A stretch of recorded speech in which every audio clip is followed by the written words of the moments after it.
That can be really, really shocking for a new medical student who comes in and doesn't realize this is not like college. This is a whole new ballgame. You're drinking from a fire hose. People hear that analogy. They don't get it until they actually see it. It is not so much the information that's presented. It's the amount of information in the that time volume you have. Did you have that shocking moment, Ja'nia? Yes, I did, because I didn't know about SNMA. I didn't have that mentorship and that guidance, having access to somebody that can take you along through their journey. And so it was a shock. All right. What's up, everybody? This is Dr. Renee, and this is another episode of Docs Outside the Box.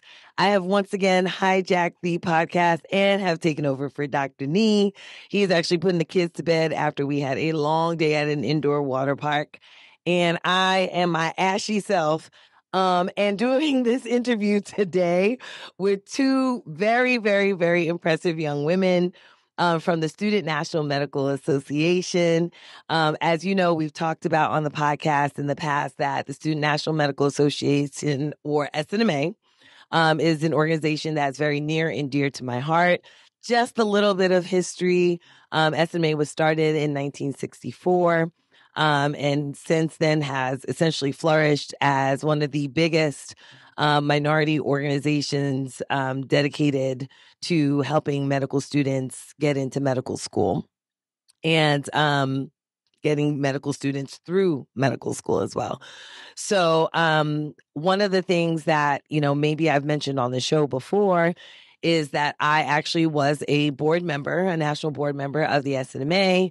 I served as the Premedical Board Member my first year on the board, and then I served as the chairperson again the following year that I was on the board. And then I actually served another term as chairperson when I was an attending physician.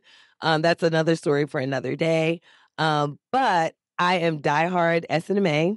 I was bestowed the honor of chair emeritus because I'm so diehard SNMA and am still very involved in the organization. If you guys don't know, I wore a special shirt for this occasion, ladies. And it says, I've got it, do you? And you're like, got what? I got SNMania. I'm screaming.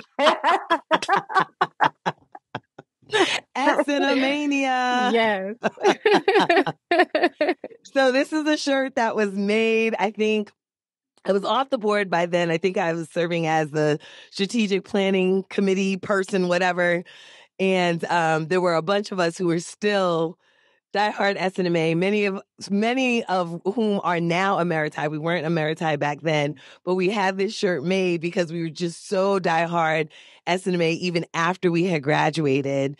And so I'm so happy to have you both here so we can talk about the upcoming annual medical education conference that's happening in New Orleans. Talk about the progress on that, talk about the programming that SNMA currently has, and any initiatives that you all have put out this year. But really, this is a talk about just resources, right? Like, how do pre-meds and medical students appropriately, find resources and then appropriately use those resources to get them to the point where they need to go. And particularly, we're talking about Black and Brown students, right? When we're talking about the SNMA. So I'm going to ask you very quickly. I have today with us Miss Ja'nia Mcphatter, who is our national president-elect, which means she's going to be president next year. And then I also have with us Ms. Logan Dean, who is our Premedical Board Member, okay, and who is finishing out her term this year, correct? Yeah. So why don't you ladies just go ahead and introduce yourself really quickly. Just tell us, who you are, what school you're going to, if you're in school right now, or just kind of what your status is. Yes. Go ahead, So Ja'nia. I can go ahead and start. And thank you, Dr. Darko, for having us. I think I'm going to need one of those shirts. I don't know if I have to get to maritime status before, but I definitely need to have one of those made. But yes, I am Ja'nia Mcphatter. I am our national president-elect of the Student National Medical Association. In March, I will become the president, and it is quickly approaching. But yes, I attend the University of Pittsburgh School of Medicine. I'm a third-year medical student, and SNMA means so much to me. So please reach out to me at president-elect@snma.org if you have any questions or you want to connect. And I would love to. But thank you. Good. Thank you so much, Ja'nia. And Logan, go ahead and introduce yourself very quickly. Hi, I'm Logan, and like was mentioned, I'm the Premedical Board Member. I am a gap year student or non-traditional student. So I graduated from Georgia State a few years ago now, 5 years ago? Nobody's funny. And in my email, if you have any questions, it's premedical@snma.org. And I oversee the premedical section, which can mean a variety of things. For the background of our students and our members of the organization for SNMA. Awesome. All right, ladies. So like I said, we're going to be talking about kind of resources, right? And one of the things that we know is that getting into medical school, oftentimes when you're asked about, well, how do you get into medical school? Number one, if someone does actually have that answer for you, because not everybody, right? Not everybody gets that answer, right? And not everybody gets the right answer. But if someone does have that answer for you, typically it's like, well, you go through 4 years of college and then you go through 4 years of med school, right? And in between there, right, you're going to take your prereqs and you're going to take the MCAT, then you get into medical school, right? And then they tell you, then you pick a residency, program or a specialty that you want to go into. Then that specialty will pick you. And maybe, hopefully, right? Fingers crossed, right? And then you become a doctor. And that's the way that goes. But that doesn't always go that way, right? I was a non-traditional student, okay, before I went into medical school. I went to medical school at the age of 27. And so there wasn't necessarily a handbook for me, right, who had finished college similar to you, Logan, right, where you finish college and it's been like 3, 4, 5 years. Like, what are we doing in that time? So, Logan, let me ask you, in terms of resources, right? What is the SNMA doing in order to provide resources for those students who may not necessarily fall along that traditional path?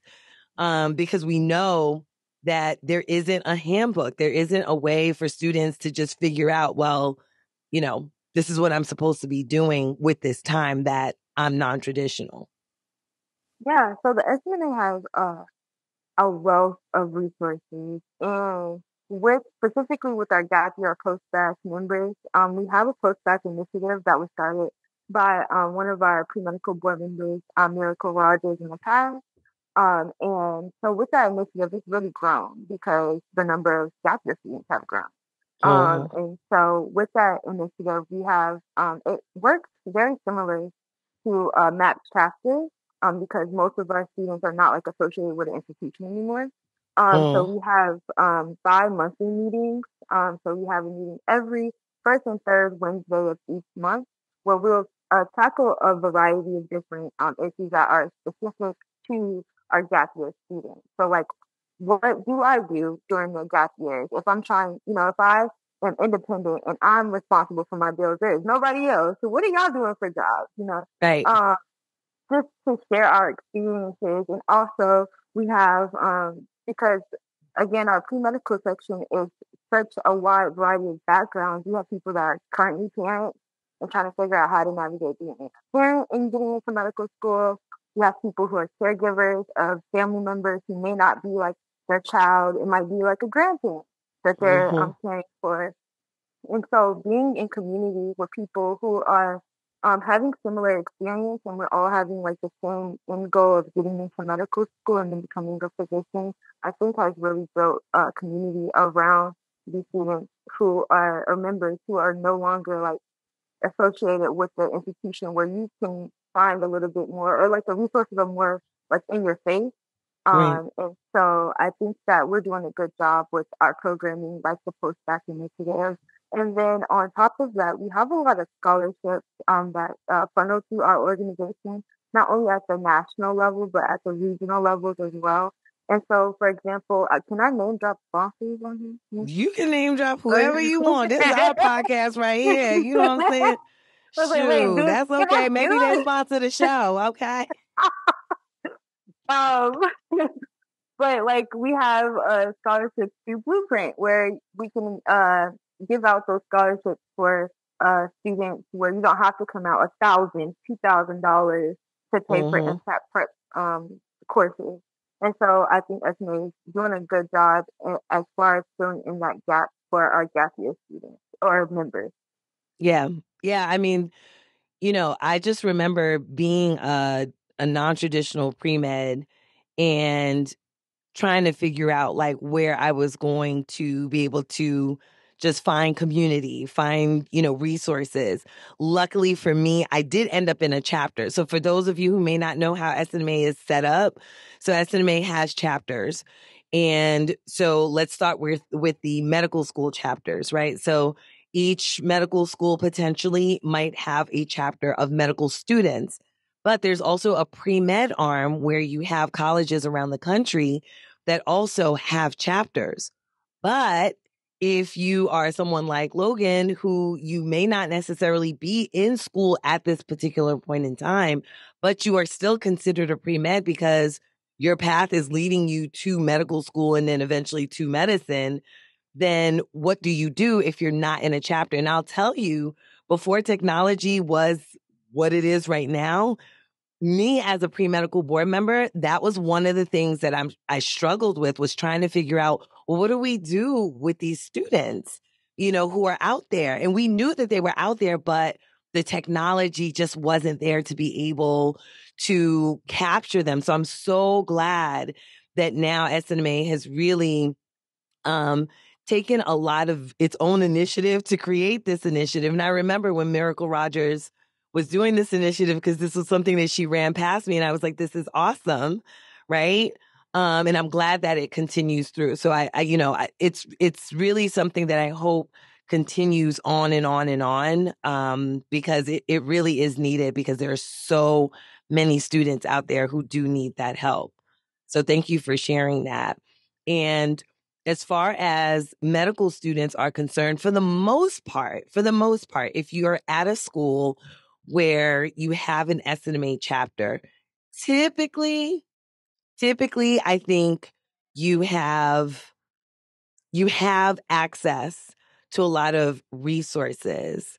But I will tell you this, right? Because I was at a school where, we had an SNMA chapter and you have access to resources, but there's always this challenge of actually accessing the resources, right? Actually figuring out that you need this resource. There's something that happens. There's a transition. I don't know if you guys agree with me or not, but there's a transition, I think, that happens when you're pre-med and you're like, I'm so desperate. I want to get into medical school. I need a mentor. I gotta do this. I gotta do that. I gotta meet this person, meet that person, go to this conference, go to that conference. Then you get into medical school and you think, oh, I got this. I got this. I don't need no help no more. Ja'nia, tell me, do you see that transition? What do you think that is? And what do you think that the SNMA can do to be able to convey to students that, listen, the resources don't stop, or the need for resources don't stop just because you got into medical school. Like you're not, you didn't all of a sudden just come into your own and now you don't need any help anymore. Like what is the SNMA doing to ensure that students understand that this is probably the time when you get into medical school, that's the time where you actually really need a lot of the resources?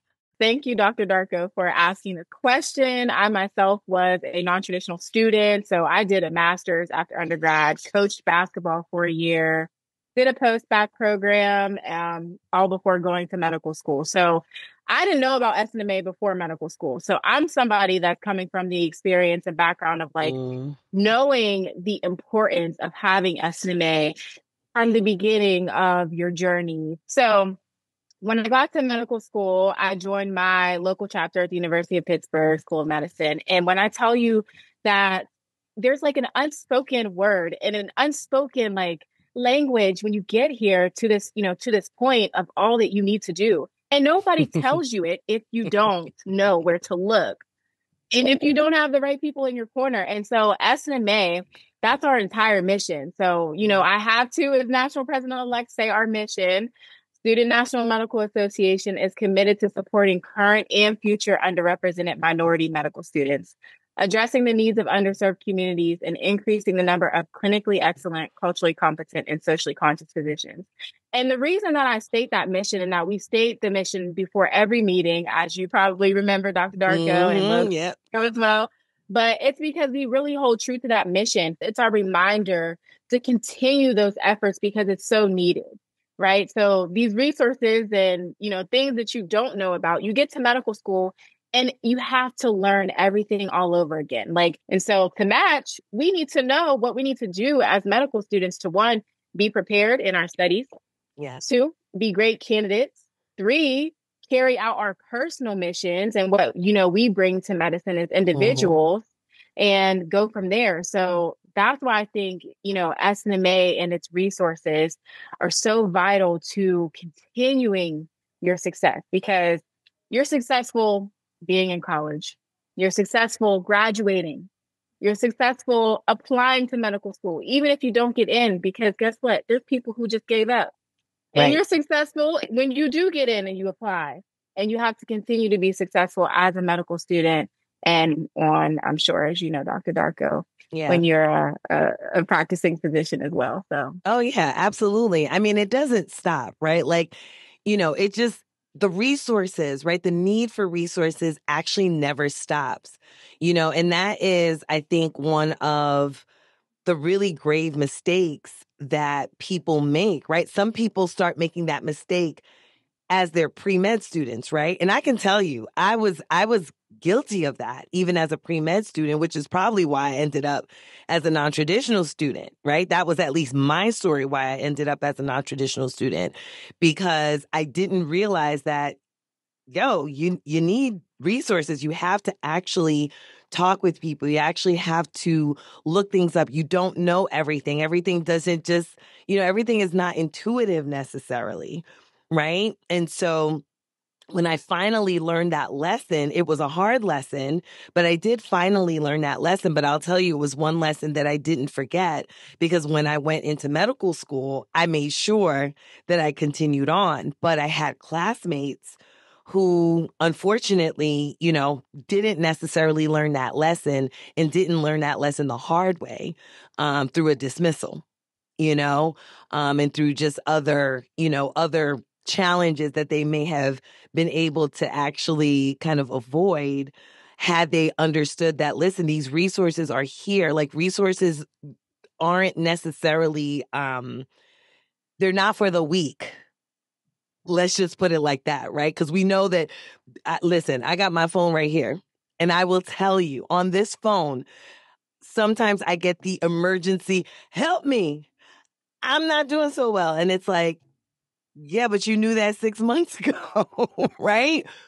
So, I definitely, that might have been one of them right now. Hopefully not. Hopefully not. Hopefully not. But yeah, I mean, tell us about some of the resources, Ja'nia, that, some medical students have been using in terms of, maybe academics, or, academic supplementals, or even networking, that you think have really helped them through the SNMA, obviously, have really helped them to succeed in reaching their goals, whether it be through, doing well on boards, or being able to match. What are some of the resources that SNMA has to offer? Ooh, there's a whole slew of resources. Like if I could just go and name just a few, but we have, partnerships with outside organizations for board prep. I know Logan mentioned Blueprint, for pre-med, but Blueprint also does stuff for USMLE boards and stuff like that. So we are actively partnering with outside organizations for, board and study prep. With our National Leadership Institute and our annual medical education conferences, the programming that goes into that is very thoughtful and crafted in a way that we really are gearing this programming to what our students need, right? And so some of these resources can just be, as you said, networking. We meet a lot of people at these conferences, but there's also, things like our Sowing Seeds channel that goes on in our Sowing Seeds talks that happen periodically with different specialty interest groups that students can join and hear different discussions from different physicians and different walks of lives on different paths and stuff like that. And that's also an opportunity to network. And AMEC, I would say, is one of our biggest opportunities to network. And if you haven't been to AMEC, I highly suggest you attend. And if you missed registration this year, which we're not going to talk about because Dr. Darker already touched on that. We have knocked that horse dead. Okay. Yes. But I will say, be prepared to be at AMEC in St. Louis for 2025, because that's a whole host of resources that the Student National Medical Association provides. And, that's just touching the surface of that. So I think that, I could list so many, but there's so much that we do. Different scholarships. I know Logan mentioned one for those students who are kind of in their gap years. Our international affairs committees, they have a scholarship as well. And, this is something that for my executive agenda for my presidential term, we are definitely focusing on notifying every one of those resources so that students are much more aware of what we really have to offer. So I think sometimes it's not about, lacking in any resources. It's about finding ways and avenues so that people are aware of these resources. And that's something that we are, working to improve. We always want to just keep elevating and keep, taking its new heights with what we do for SNMA. But there's a host of resources, and I highly encourage you all to check out our social media pages, as well as our website at snma.org for the latest opportunities and resources that we have available. Yeah. Yeah. I mean, I think, you mentioned AMEC, the annual medical education conference, sold out this year, which is a great thing. So we have so many people who are going to attend, from pre-med students to medical students to exhibitors for residency programs and medical schools. And like you said, next year in St. Louis, right? People really should start planning to go, because it's going to be amazing. And actually, St. Louis was my first AMEC when I was Premedical Board Member. At least it was my first AMEC as a board member. My first AMEC as a pre-med student, as a non-traditional pre-med, was actually in Atlanta, hot Atlanta. So, that's what nobody says that down here. Nobody says that down. Well, everybody say that somewhere else, okay? Because it's cold over here in New Jersey, so it better be hot in Atlanta, okay? Exactly, because here in PA, we don't. It's hot Atlanta. It's hot Atlanta, okay? We got aspirations, okay? But yeah, no, this is I think a really good point that you made, right? It's not so much, because oftentimes we talk about a lack of resources, and there oftentimes isn't necessarily a lack of resources. It's just knowing about the resources. So I'm glad you kind of ran down that list of resources that the SNMA has, and understanding that was just a very short list, right? Like, that's not the exhaustive list. And so the more and more you get involved with the organization, the more you will find, that will come your way to be able to fulfill whatever need that you have. In terms of on the pre-med side, Logan, what are some of the workshops that you think this year that the pre-meds can look forward to, and some of the other activities that you might have ongoing this year at the annual medical education conference? Yeah, so I think that students will look forward to one of the hot sessions last AMEC, or that was last year, yeah, last year, was the impact strategy session. So I think that a lot of times when we go to conferences or even like webinars, it's like giving you an overview of the impact, and I think we kind of like we got that part. And so it's more so focusing on strategies to help you tackle the impact. And Right. I think that's why it was so well received last year. Because it's not just an overview, like this is the psycho section and section, and this is, the 10 phase section. It was like giving you strategies on how to improve, while you're taking the test. And then some other ones, like I think that the international student session panel is always interesting. The GEO panels, we have ND versus DL. Students really like to hear from current medical students. And so a lot of those panels bring forth a lot of like excitement, energy, and motivation because you see people at that next stage that you're trying to get to. So I think that especially the student panels are the big ones that students kind of rave about. At least I have heard in the past. Yeah, no, I totally agree. Like medical students are a great resource, right, for pre-med students, just like residents are a great resource for medical students, right? So, when a pre-med sees a medical student, because they're in such close proximity, right, to one another, it's like, well, you were once me, just a year or 2 or 3 or even 4 years ago, but you are now here where I want to be. Right. And so that proximity, in status, at least student status, is really something to kind of allow students to know that it is possible. Right. I remember walking through in Atlanta, my first AMAC and stuff like that, and just meeting so many medical students, seeing so many medical students, seeing medical student leaders and thinking, wow, like, this is something that is really just amazing. And just kind of, you almost envision yourself in their shoes, right? You almost envision yourself in their shoes, like, man, this could be me, in a couple of years, in a year or whatever. And so I think that's something that is not to be underestimated, is that, yeah, you can do a lot of programming, and programming is great, but just the people, right? The actual human capital, right? In terms of programming, right? That is really important in having someone who can tell you, here's my journey, especially if it's similar to your journey, you can kind of relate to that. So yeah, that to me, I think was one of the most important parts of AMAC. And I think, you don't just get that at AMAC, right? As a pre-med student, right? Especially if you are in a MAPS chapter that is connected with a medical school chapter, right? So not every MAPS chapter is connected to a medical school chapter. So we know that, but there are medical school chapters and MAPS chapters that work closely together, especially if they're part of the same institution.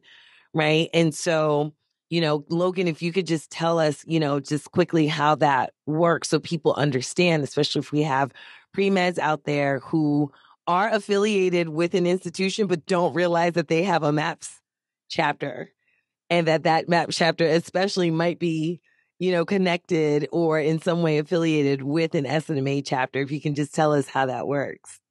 Yeah. So, I think that when it was, I think it's helpful to, I think it's called like the student engagement office or something like that, and just checking your list of clubs. Because sometimes people will like email me like, "Hey, I'm trying to start a math chapter X, Y, and Z." Like there's a chapter there. Did you let's like get you connected with folks. Right.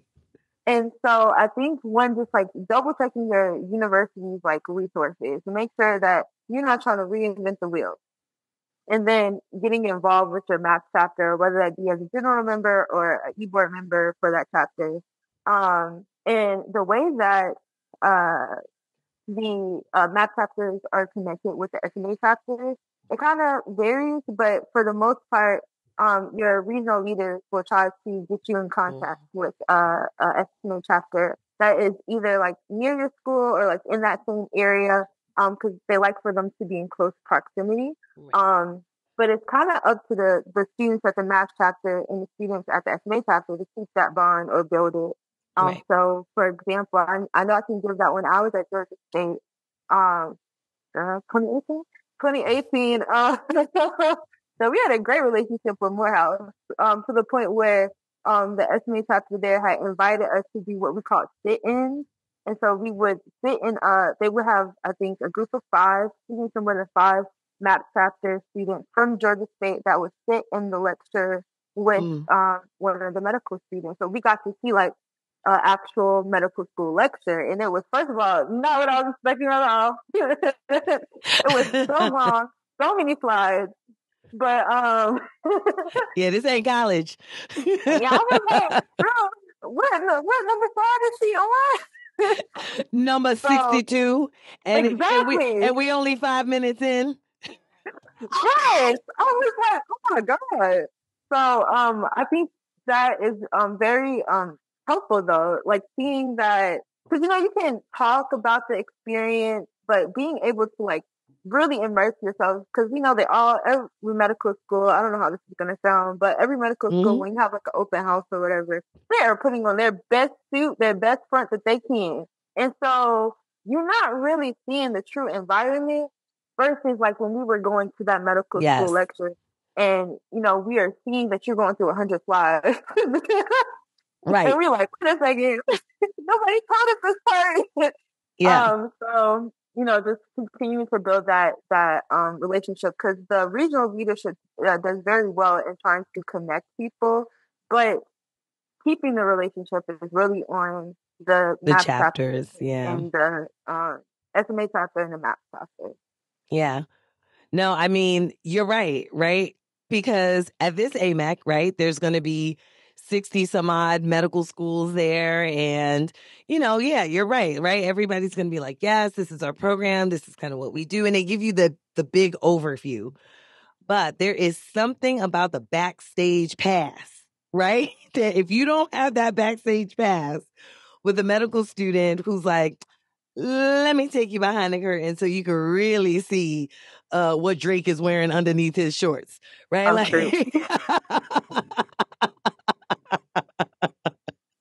Because he got a dressing room, right? Let me take you to see what's back there. I mean, that there's something to be said for that, right? And there is I don't know, I think that there is an enlightenment and like a reality check that all of a sudden, you have by seeing that other people don't necessarily have. And so that could be like a sticker shock, right? Like that can be really, really shocking for, a new medical student who comes in and doesn't realize this is not like college, right? This is a whole new ball game. And, the old adage, right, that you're drinking, from a fire hose. And you're expected to know all of this information. And people hear that analogy, but they don't get it. They don't get it until they actually see it. And it's great if you can see it before you ever encounter it, so that at least you can get over the shock and just get on to the business of actually learning, while you're in medical school. So, yeah. But, Yes, that's a lot of slides, right? Right, Ja'nia? Yeah, it's a lot of slides, right? So, I mean, what was your?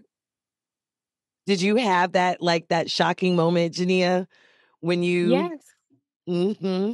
Yes, I did. Yes, I did, because again, I didn't know about SNMA. I didn't have, that mentorship and that guidance of, just having somebody to kind of put you deep to what it really is like. And so it was a shock. It is not so much the information that's presented, because, I think if you take the time and you dedicate your time to your studies, like you can learn it. You know what I mean? it's the amount of information in the that time volume you have. So that is where the analogy of it's like drinking water from a fire hose comes into play in 3-4 weeks when you have to learn an entire organ system. So yes. that's, that was a shock for me. And I think that is why it's so important to have our connection with, our SNMA chapters and our MAPS babies, because they can have that, kind of big little relationship and that mentorship and guidance and, MAPS, students and people who are in their gap years or postdoc students, they have the opportunity to connect with those chapters in those regions and ask those kinds of questions and, have access. I think having access to just somebody that can take you along through their journey. Yep. And, although they are very busy students, I think when you have somebody like me who knows what it's like to feel just misguided and, really don't have a clue about how to get here. And, I'm taking all of these turns to try to get to somewhere that I didn't know could have been much easier. I guess, air quotes, easier or less windy if I had that, that person who was experiencing it and I guess showing me the ropes. So that's so important. And I just wanted to add to Logan's point about making those connections with the SNMA chapters and regions. We have 10 regions at SNMA. And so if you are having trouble, knowing which SNMA chapter to reach out to, if you are a student interested in MAPS, then, you don't know where to start. I think reaching out to your regional directors, and their emails are listed on our website. That is a great place to start because they could connect you with the SNMA chapters. And we have our Premedical Board Member who also has all the insights into who's who and what MAPS chapters we actually do have that are active and still going. So I think it's really important to have that access and to really know what it's like before you get into it. And not so much that it's going to make the time less as far as studying or anything, but it, that shock factor can play a role how you kind of digest your experience going into it. It can make it at the very least, if it doesn't decrease the time, it might decrease the pain. Right. And I think that's actually important, right? Because I think the pain of it, you mentioned earlier that sometimes the failure isn't in applying and not getting in. Sometimes the failure is in, I just quit altogether and I just give up on my dream, And unfortunately, I think we have much more of that than we can even account for, right? How do you capture those people, right? Once they're gone, they're just gone. And so you just never get them back. You don't know who they are. And so, I think that's really important. At least if we can decrease the pain of it, then maybe if you decrease the pain, then the challenges, the hurdles don't become something that becomes so discouraging that you lose all of these people just because of a hurdle. Can I ask you that, Doctor? Yeah. I think that your phrasing of pain, like easing the pain, is a good way to frame it, because what I think about being a pre-med, and most people are either like first generation undergrad or first generation graduate school, or they're working with a lot of different, like being new to higher education. And so when you get hit with a bunch of things, you're like, oh, I didn't know that cost that much. Oh, I didn't know I had to do all this. I didn't know, like nobody told me. So I think you get overwhelmed when you have so many like hurdles to get over. And so when somebody like is showing you the ropes, like you said, it's like, okay, that was a shock. All right. But now I know how to prepare for it. So it's a little bit more doable. The pain, it's still a hurdle. It's still something I'm going to have to move over. But, now I had practice before, I get there. So now I have a coach, I have a mentor, I have somebody that's helping me so that I don't trip it over the hurdle and fall on my face and never get back up. Right. And so I think that's one of the things that minority students are facing. It's not just like, oh, it's this thing. It's multiple things at the same time. Yes. That is barrier. So yeah. Absolutely. Absolutely. Yeah, that is the pain, right? Is that there's so many hurdles all at the same time. Some of them, maybe all of them, very unexpected, and you're like, okay, well, then this is not doable. And it's like, no, it's doable, but you gotta, hit the target one at a time. You just knock that out, then you knock the other thing out, then you knock the other thing out, and then it's doable. But yeah, no, you're absolutely right. And I think that, a lot of Black students, don't necessarily get that information. They don't necessarily get that backstage pass that so many of our white counterparts might get.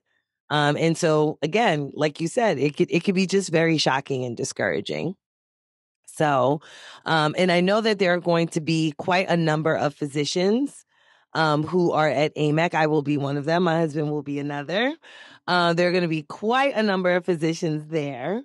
Now, I have always said that, if you were a part of SNMA, and you become a physician, which is, which is the goal, right?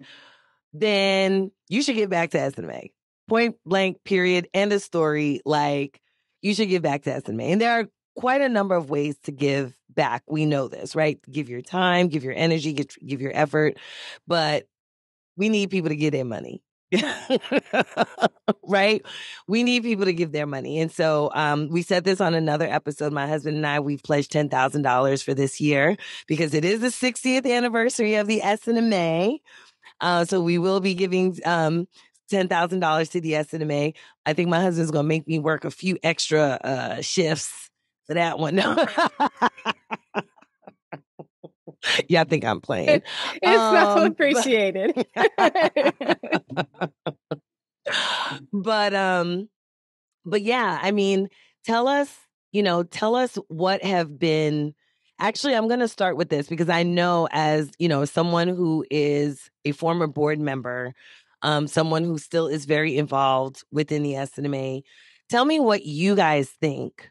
Ja'nia, we'll start with you. What do you guys think is a challenge for the fact that, because we know donations is always a hard thing to get.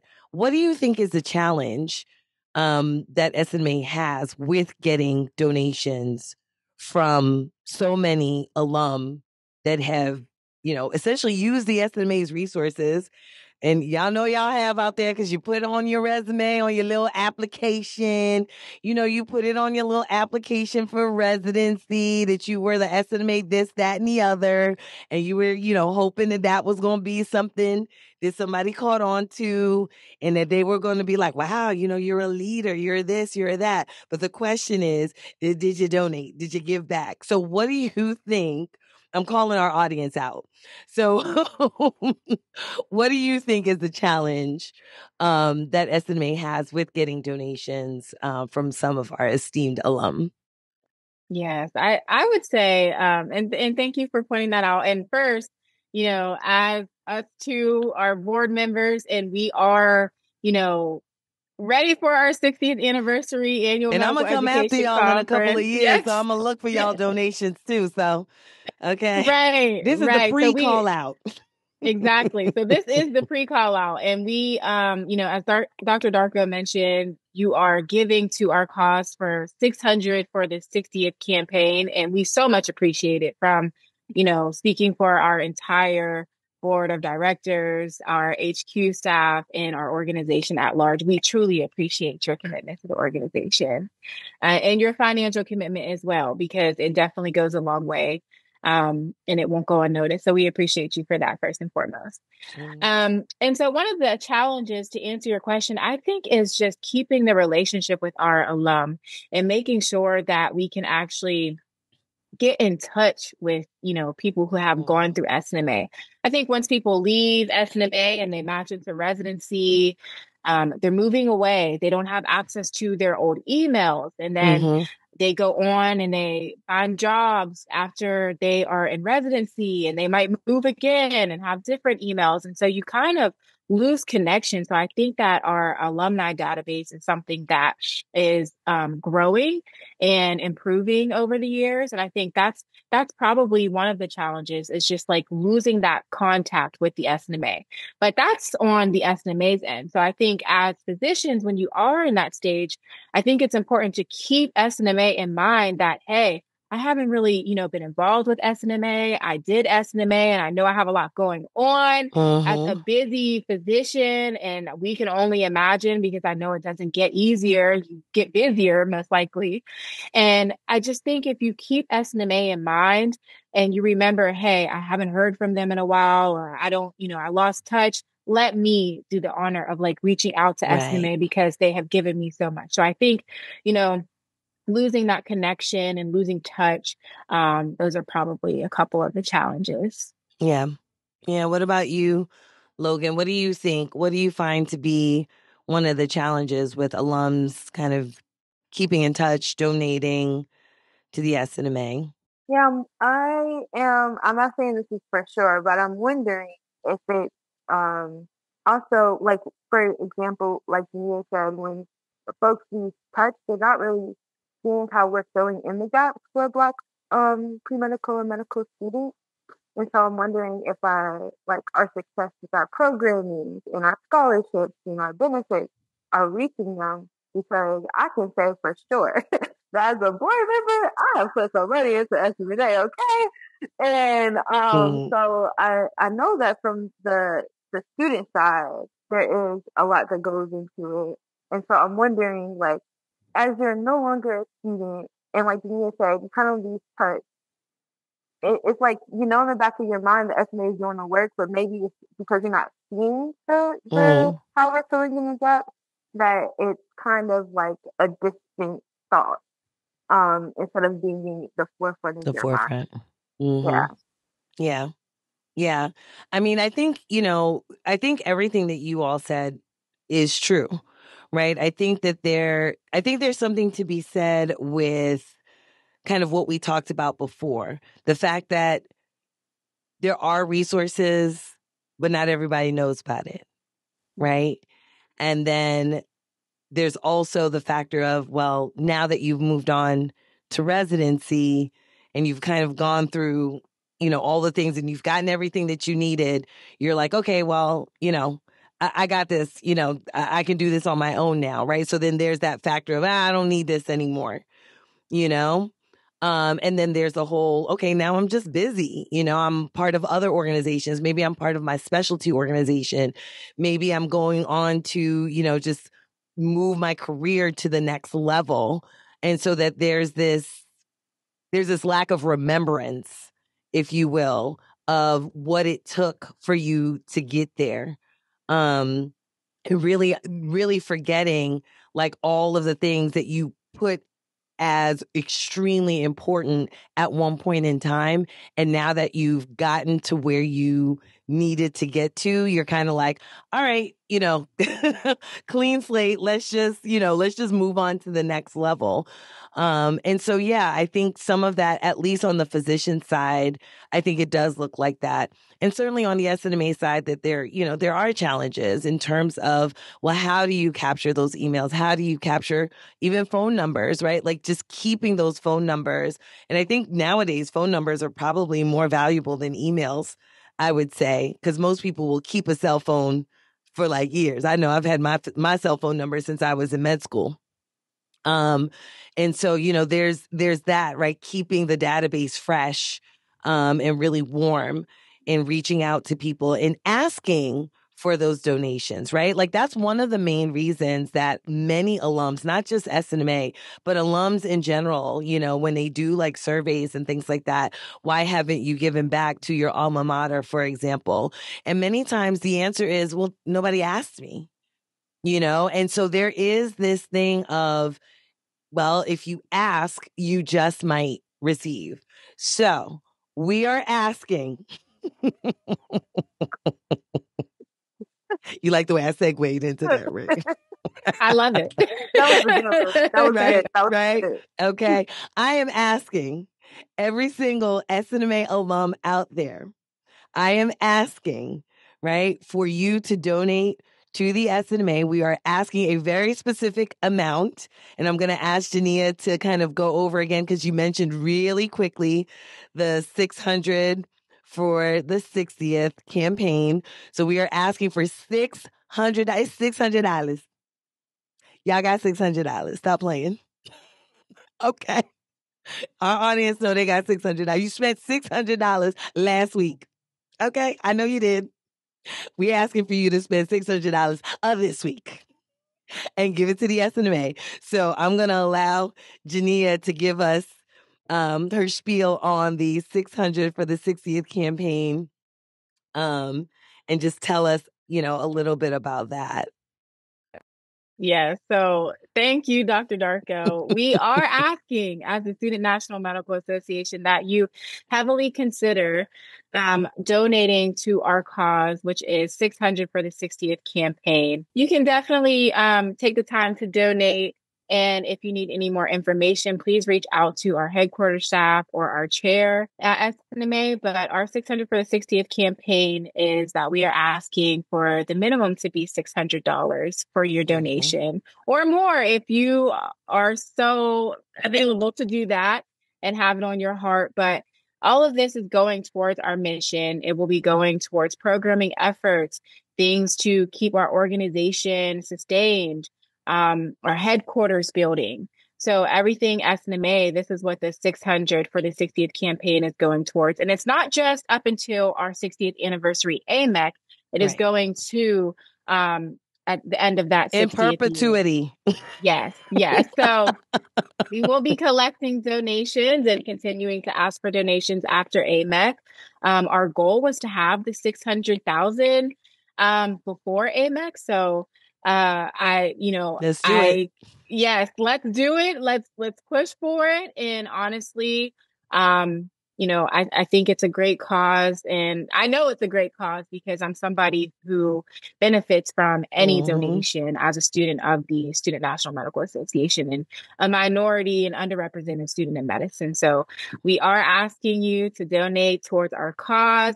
There are different challenges. So I know there are different challenges that are going around. If you were on past boards, different boards are having different challenges. So, hopefully you are connected in that way. And if you did serve on a board nationally, and you haven't received anything, just reach out and we can get you connected to contribute towards your board's cause. And if you were a general member and you reap the benefits of SNMA, we just highly encourage you to donate. And we are so grateful and appreciative of it.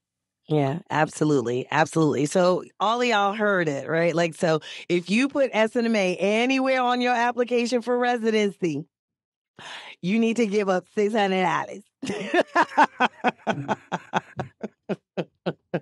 Because that was the benefit. Because if you didn't see it as a benefit, you wouldn't have put it on your application. Stop playing. Okay. Let's be real. Okay? Let's be real. Oh, thank you, Dr. Yeah, Darko. I'm calling everybody out. No, I mean, I'm joking, but I'm not joking, right? And the reality is that so many of us out there have benefited, from the SNMA, whether it was directly from a program or, like I said, putting it down on your application to showcase that you were a leader, and not just to showcase that you were a leader, but to actually get that leadership experience, right? I always say SNMA is a training ground. Many of the people who are leaders in the SNMA, whether it be at the chapter, regional, or national level, go on to be leaders in their specialty organizations or other organizations. And the training, part of their training was being in the SNMA and running that chapter, running that region, running, the national board. And so, that is something that I think oftentimes we don't necessarily consider a benefit, but it truly, truly is. So it's not just an honor to serve, but you are definitely getting something out of it personally that you can take with you and move your own career forward and hopefully move whatever other initiatives that you are going to be working on in the future forward as well. So, so like I said, folks, if you are out there and you can give $600 or more to the SNMA, we're going to put the link in the show notes. Okay, we're going to put the link in the show notes for those of you who are listening. At the very least, go to snma.org and you're going to see a little donate button. I believe it's on the right somewhere in there, whatever. It says donate. Y'all can read. Okay, so go to snma.org and give there. And I don't care if you give Docs Outside the Box the credit or not for hearing it. I don't care. Even if you were on my board, I don't care. Just give.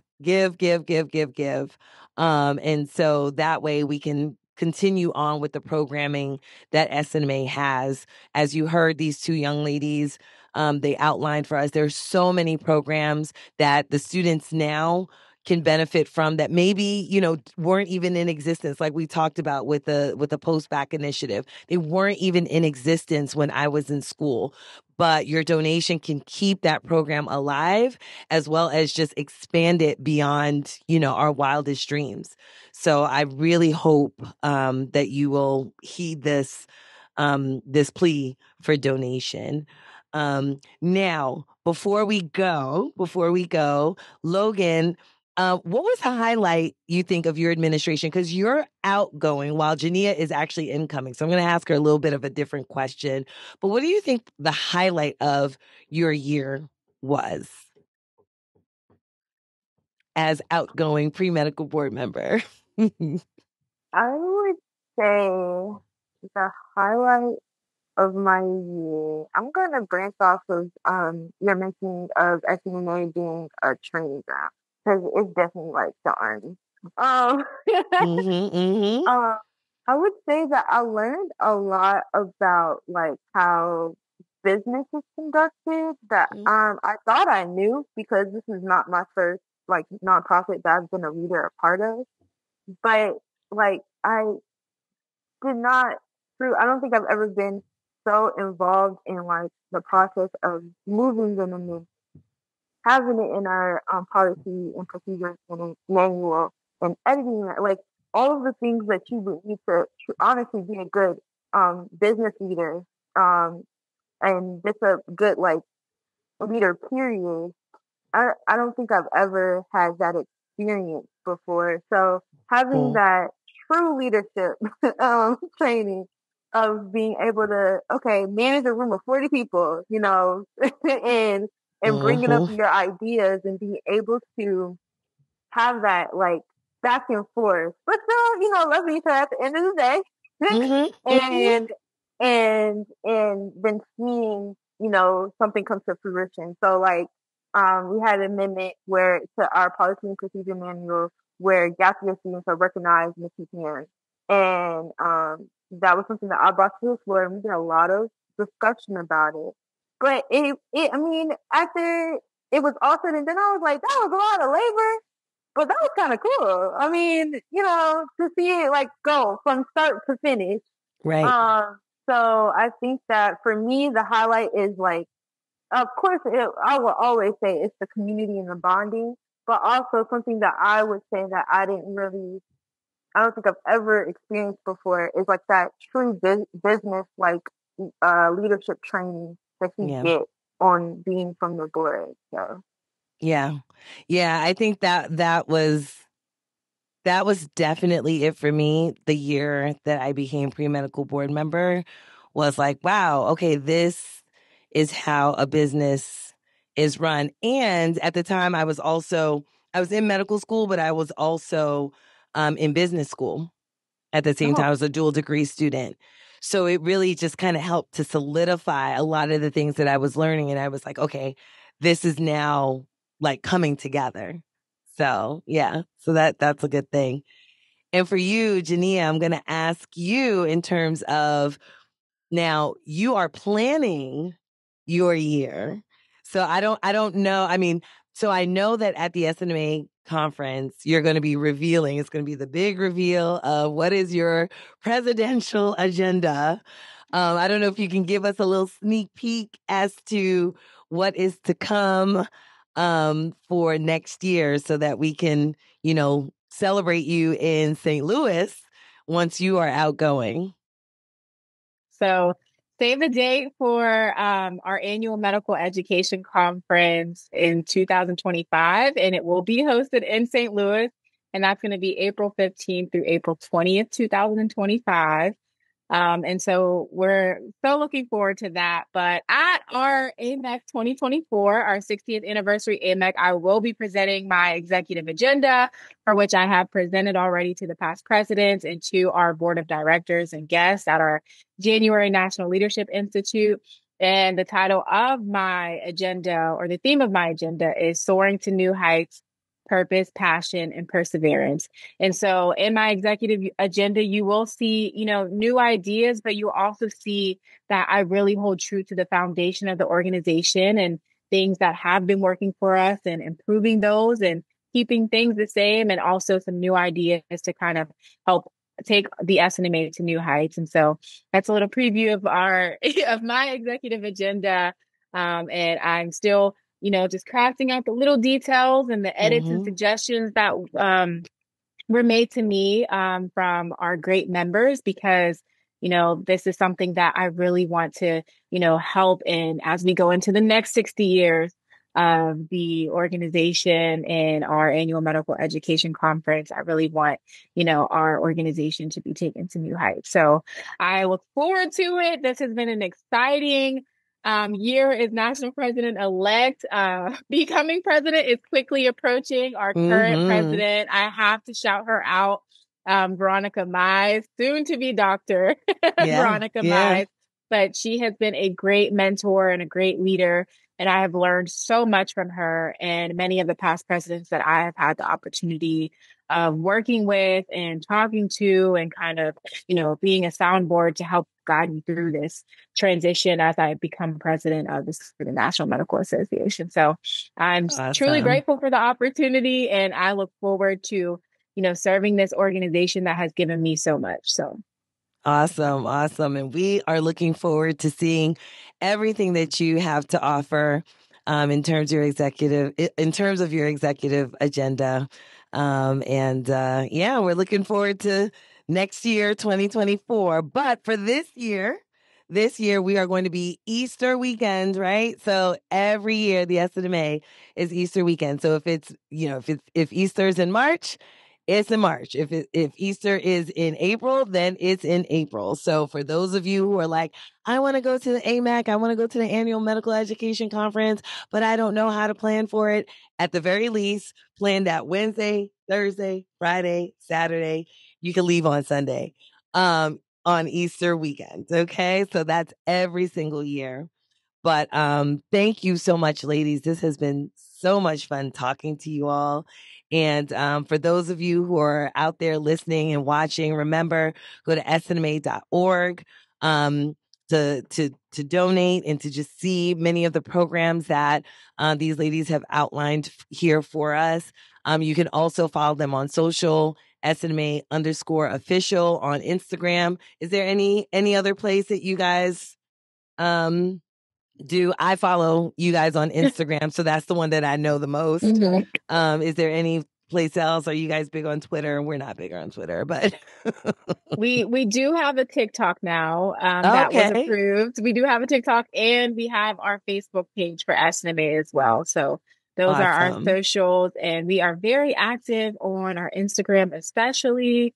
There's been some great work, so please do go and give us a follow, or just to see what we are up to over here at SNMA. Awesome. Well, thank you so much, Logan and Ja'nia. And I am looking forward to seeing both of you at the conference this year. Nee and I are going to be doing a little showcasing in the exhibitors hall. So that'll be interesting. And we'll probably be doing some floor interviews and a little bit of a collab with The Lounge, which is the SNMA podcast as well. So looking forward to seeing you. Thank you so much for being on the show. Oh, thank you so much for having us, Dr. Darko. This was an honor. I appreciate it. Yeah. Thank you.